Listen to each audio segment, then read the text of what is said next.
नमस्कार, मैं आपके साथ शबनम और मेरे साथ हैं मेरे सहयोगी अभिषेक पुंडीर।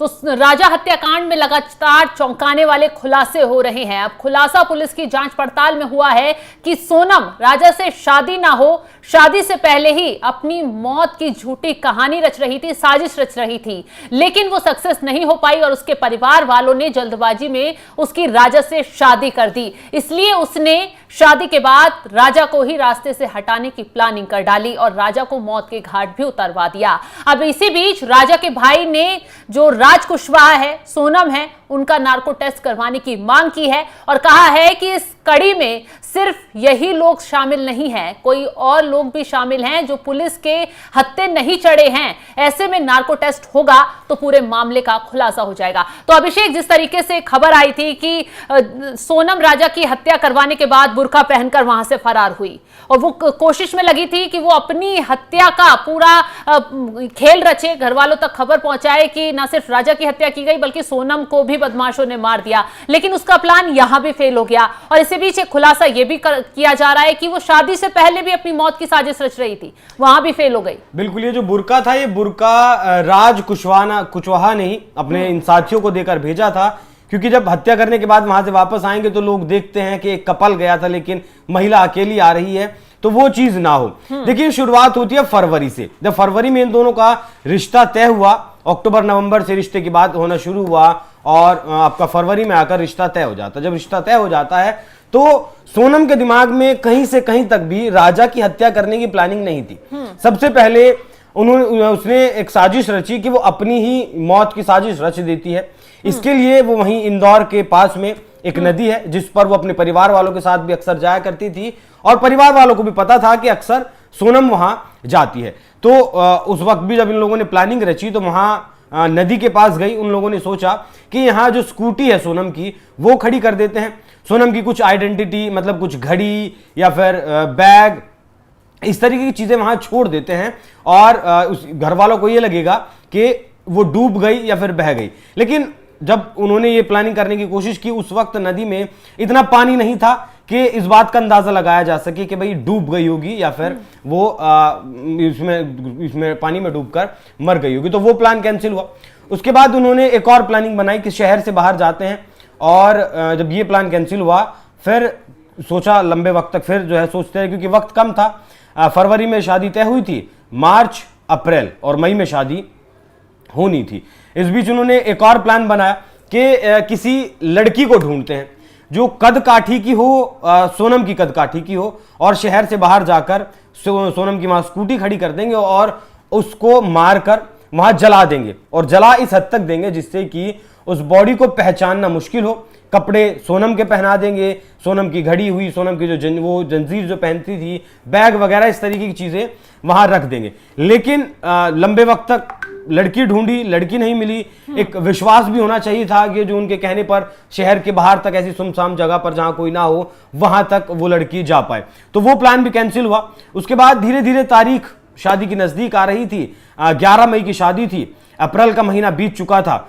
तब जाकर अप्रैल के लास्ट में, मतलब 30 तारीख के दौरान या फिर मई के पहली तारीख के दौरान इन लोगों ने ये प्लानिंग बनाया कि अब सोनम को मारने से कोई फायदा नहीं होगा, क्योंकि शादी के जो काम होते हैं 7-8 दिन पहले शुरू हो जाते हैं उन्हें। अब सोनम का घर से बाहर निकलना भी बंद हो जाएगा, तो ऐसे में क्यों ना राजा की हत्या की प्लानिंग की जाए। राजा की हत्या की शादी हो जाती है। शादी के बाद सोनम राजा को कहती है कि मैंने मन्नत मांगी है कि शादी के बाद हम कामाख्या देवी मंदिर जाएंगे, दर्शन करेंगे और उसके बाद ही हम एक शादीशुदा जोड़े की तरह रहेंगे। अब मंदिर जाना था तो घर वालों को भी ऐतराज इस बात से नहीं हुआ और राजा को भी इस बात से ऐतराज नहीं हुआ। वो टिकट होते हैं, प्लान बनता है 20 तारीख के दिन कामाख्या देवी मंदिर जाने का। इसी बीच राज भी, ये जो 3 किलर्स हैं वो कोई सुपारी किलर्स नहीं है। वो एक तो इसका चचेरा भाई है राज कुशवाहा का और 2 दोस्त हैं। ये तीनों लोग जानते थे सोनम और राज कुशवाहा के बारे में, इनके प्यार के बारे में पता था, इसलिए इन्होंने भी साथ देने का मतलब वादा कर लिया, साथ देने के लिए तैयार हो गए। 50,000 रुपए राजा ने इन्हें दिए और एक फोन दिया। ये देकर 17 तारीख को ये इंदौर से निकल जाते हैं वाया ट्रेन के रास्ते, असम पहुंचते हैं, गुवाहाटी पहुंचते हैं और वहां जब कामाख्या देवी के दर्शन करते हैं दोनों, तभी राजा को मारने की प्लानिंग थी।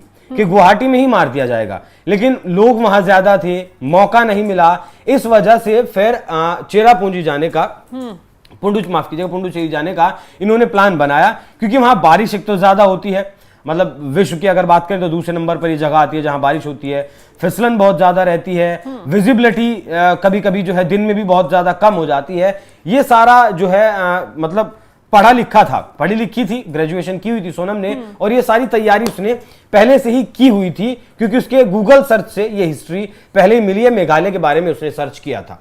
अब पहुंचते हैं 21 तारीख को, भी वो उसे मौका नहीं मिलता, 21 तारीख को भी कोशिश करते हैं, फिर 22 तारीख को जो जिस सेल्फी पॉइंट पर जाते हैं वहां बारिश हो रही होती है, घंटों इंतजार करते हैं, वहां भी मौका नहीं मिलता है, लेकिन 23 तारीख में फाइनली इन्हें मौका मिल जाता है जिस जगह पर ये लोग जाते हैं। हालांकि देखिए 22 तारीख में इन तीनों लोगों के साथ मुलाकात हो चुकी थी, राजा की भी और सोनम की भी, मतलब एक अनजान के तौर पर हिंदी बोल रहे थे, बताया कि भाई आप कहां से हैं, हम इंदौर से, हम भी इंदौर से हैं, ऐसे करके इनकी जो है बातचीत 22 तारीख में हो गई थी। 23 तारीख में फिर ये तीनों लोग रास्ते में ही एक प्लान के तहत मिल जाते हैं दोनों को, और जब मतलब वॉशरूम के बहाने ये राजा जाता है वहां उस जगह पर, तब ये पीछे से उसके ऊपर वार करके उसे मतलब मार देते हैं और चारों लोग फिर खाई में धकेल देते हैं। जिसके बाद फिर दोनों स्कूटी लेकर वहां से निकलते हैं। एक स्कूटी को खुद सोनम चला रही थी, जिसके पीछे एक किलर बैठा था, और 2 किलर एक स्कूटी पर वहां से निकलते हैं। बुरका राजा ने पहले ही देकर भेजा था,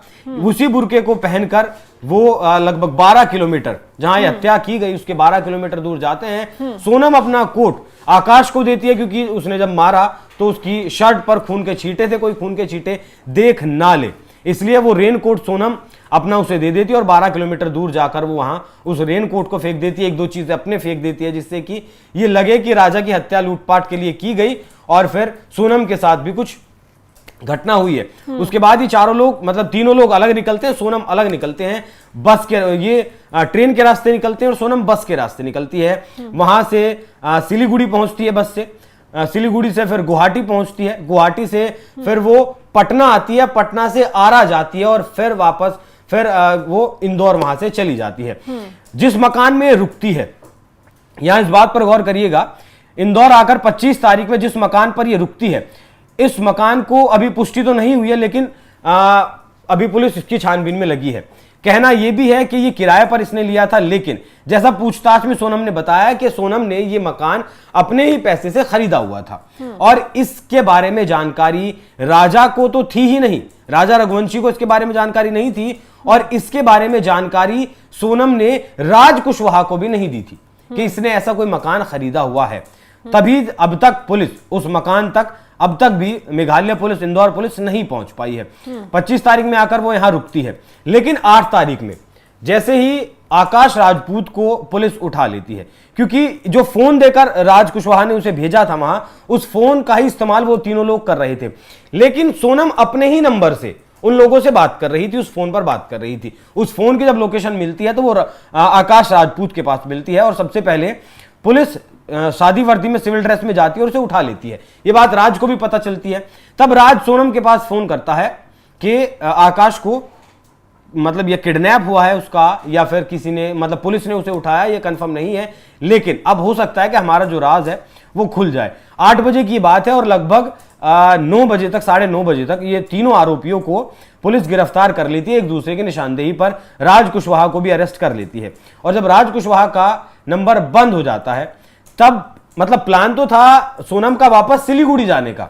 सिलीगुड़ी जाती, वहां किसी मतलब अनजान से इलाके में जाकर, मतलब बदहवास हालत में, जैसे वो गाजीपुर में मिली है उसी बदहवास हालत में वहां वो मिलती, लेकिन अब वक्त नहीं था, तीनों चारों लोग गिरफ्तार हो चुके थे। तब सोनम एक कैब करती है, बस स्टेशन जाती है, और वहां से बस में बैठकर वो ट्रेन में बैठकर, माफ कीजिएगा, बस स्टेशन जाती है, ट्रेन में बैठती है, और ट्रेन में बैठकर वो गाजीपुर जाती है, स्टेशन से निकलती है, हाईवे पर पहुंचती है, और उस बदहवास हालत में वो मिलती है। ये पूरा प्लान पहले ही था कि वो अपने घर पर फोन पर करेगी, भाई से बात करेगी, तो वहां मिलती है। उसके बाद कहानी सबको पता ही है। फिर तो पहले तो इसने खुद को मारने की साजिश रची, वो प्लान फेल हुआ, फिर एक लड़की को ढूंढा, एक लड़की को मारना था, सोनम उसको बनाना था जिससे कि फिर शादी ना हो पाए और किसी दूसरे शहर में जाकर ये दोनों अपनी जिंदगी को आसानी से मतलब जी सके।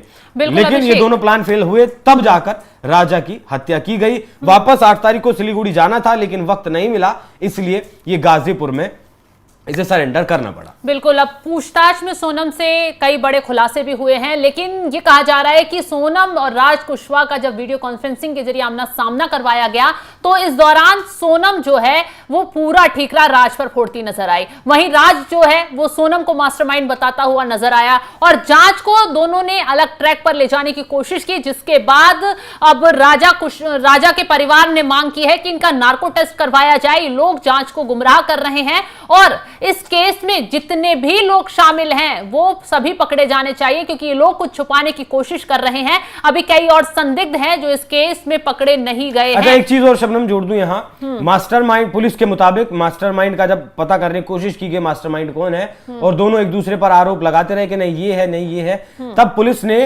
राज को इसमें मास्टरमाइंड बनाया है और उसमें मतलब पूरी तरीके से उसके सह आरोपी इसमें सोनम को बनाया है। बिल्कुल। तो अब इस मामले को लेकर पुलिस सीन रिक्रिएट करने की भी तैयारी कर रही है। इन लोगों को घटनास्थल पर लेकर जाएगी जहां पर पूरा सीन रिक्रिएट किया जाएगा, जिससे पता लगेगा कि कैसे राजा रघुवंशी की हत्या की गई और इस मामले में कौन कितने लोग कैसे शामिल थे, कैसे सोनम वहां से निकली, कहां बैठी, किससे मिली, किससे बातचीत हुई। अभी इस चीज को लेकर अब बारीकी से जांच पड़ताल चल ही रही थी। राजा के परिवार ने नार्को टेस्ट की मांग तेजी से उठा दी है। अब देखना यह होगा कि पुलिस आगे क्या कदम उठाती है, क्या इन आरोपियों का नार्को टेस्ट होता है या फिर आगे इस मामले में ये खुद ही मुंह खोलकर कुछ नया खुलासा कर देते हैं। फिलहाल इस खबर को लेकर आप क्या राय रखते हैं कमेंट कर जरूर बताएं और तमाम खबरों की अपडेट के लिए आप हमारे साथ जुड़े रहें। नमस्कार।